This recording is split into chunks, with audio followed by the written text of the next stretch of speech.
The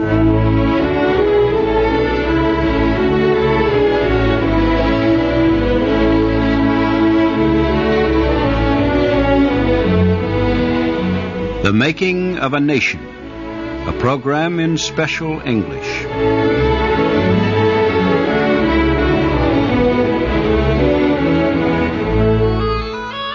Four of the first 5 presidents of the United States came from Virginia. They were George Washington, Thomas Jefferson, James Madison, and James Monroe. The second president, John Adams, was a New Englander. In the national election of 1824, his son, John Quincy Adams, was one of 4 leading candidates for the presidency. And for the first time, the West began to make its weight felt in national politics. General Andrew Jackson of Tennessee got the most electoral votes, 99. But he needed 131 to win a majority. The Secretary of State, John Quincy Adams, was second with 84 votes. Treasury Secretary William Crawford received 41, and Henry Clay of Kentucky got 37. None of the candidates, however, got a majority of the votes, and the decision went to the House of Representatives. The House voted on only the 3 top candidates for president. The most powerful man in Congress, Henry Clay, was not, therefore, a candidate. But Clay's support would be the greatest help any of the candidates could receive. All 3 wanted his support. Treasury Secretary Crawford had suffered a serious illness before the election, and his health was bad. Clay felt he could not support him for that reason. This left Adams and Jackson. Clay did not agree with all of Adams' policies, but he did believe Adams had the education and ability to be president. Clay did not like Jackson, the hero of New Orleans during the War of 1812. He knew Jackson was poorly educated and easy to anger. Clay did not think Jackson would be a good president. So, Clay decided to support Adams for president. He said nothing about this for a time. Several of Clay's friends visited Adams. They told him that Clay's supporters in the West would be pleased if Adams, as president, named Clay as Secretary of State. Adams told them that if the votes of the West elected him president, he would put a Westerner in his cabinet, but he would not promise that the Westerner would be Clay or that the cabinet job would be that of Secretary of State. Clay still had not said publicly which candidate he supported, but it became known that his choice was Adams. Late in January, the Philadelphia newspaper Columbian Observer published an unsigned letter. The letter charged that Clay and Adams had made a secret agreement. Clay, the letter said, would give his support to Adams. In exchange, Adams would name Clay his Secretary of State. Clay was furious. He not only denied the charge, but offered to fight a duel with the letter writer, should his name be known. Much was made of the charge that Clay had sold his vote to Adams, but no proof was ever given. Clay demanded an investigation, but the man who accused him in the newspaper letter refused to say anything. Clay was sure Jackson's supporters were responsible.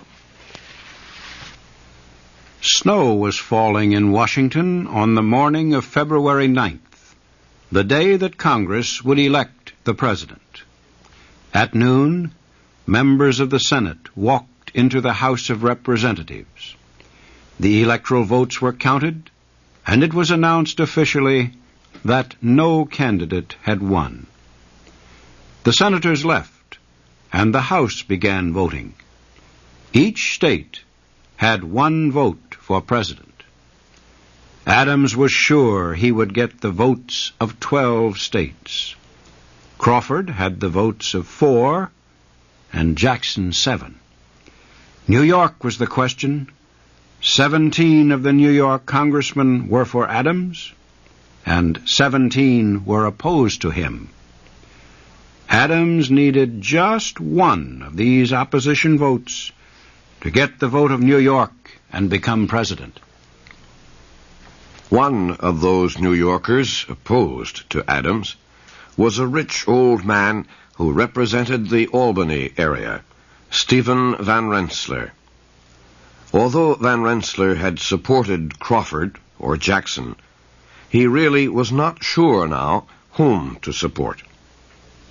Henry Clay had taken the old man into his office that morning and talked to him. Daniel Webster also was there. They both told the New York congressman that the safety of the nation depended on the election of Adams as president. Clay and Webster told the old man that his was the most important vote in the whole Congress, that Stephen Van Rensselaer would decide who would be president. The old man's head was not too clear after listening to Clay and Webster. He still did not know what to do. When the New York congressman voted, Van Rensselaer still was not sure of his choice, and he put his head down on his desk and asked God to help him make the right choice.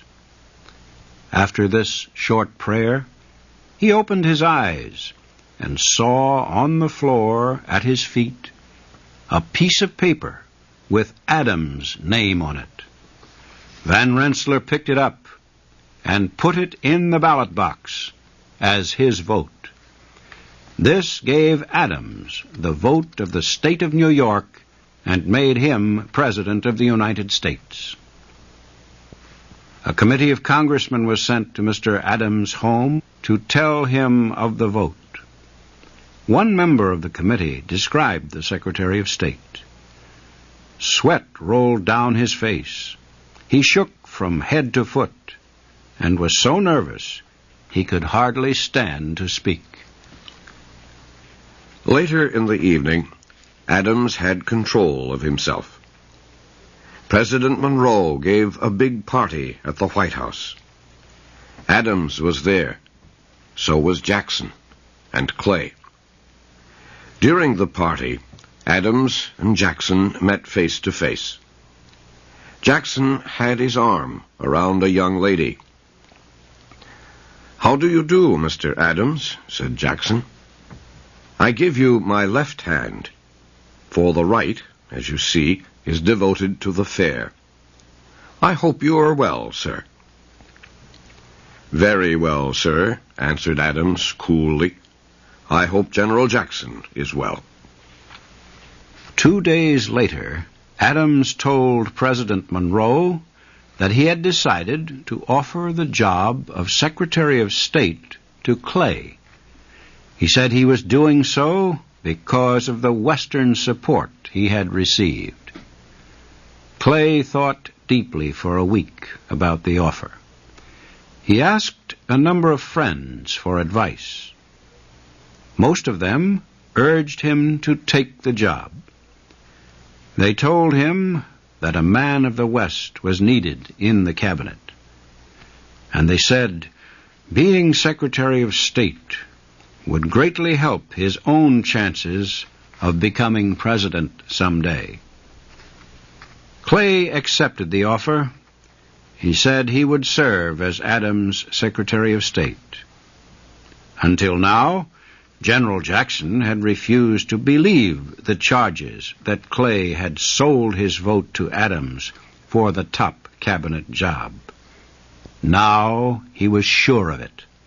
He wrote to a friend, "Was there ever before such barefaced corruption? What is this trade a vote for office, if not bribery?" Many of Jackson's supporters did not believe John Quincy Adams had the ability to be political leader of the party.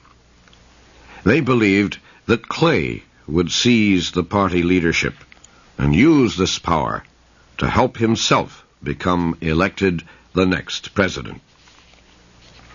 Jackson, himself a senator, showed his feelings when the Senate was asked to approve Clay as Secretary of State. He voted no, and 13 other senators joined him against the nomination. But they were too few to prevent Clay from getting the job. The next presidential election was 4 years away. General Andrew Jackson promised himself this would be one election he would not lose. Before he left Washington to return to Tennessee, Jackson wrote a letter that soon became public. "I became a soldier for the good of my country," Jackson wrote. "Difficulties met me at every step. I thank God that it was my duty to overcome them. I am in no way responsible to Henry Clay. There is a purer court to which I will put my case, to the intelligent judgment of our patriotic and honest voters." General Jackson returned to Nashville to rest and plan. He was still a senator, and he questioned if it might not be best for him to resign from the Senate. He would be free of Washington politics and able to build his political strength for the election in 1828. He decided to resign.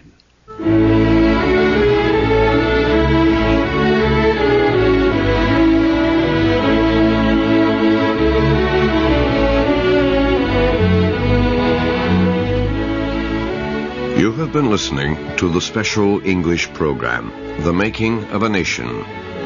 Your narrators were Morris Joyce and Stuart Spencer. Our program was written by Frank Beardsley. The Making of a Nation can be heard Thursdays.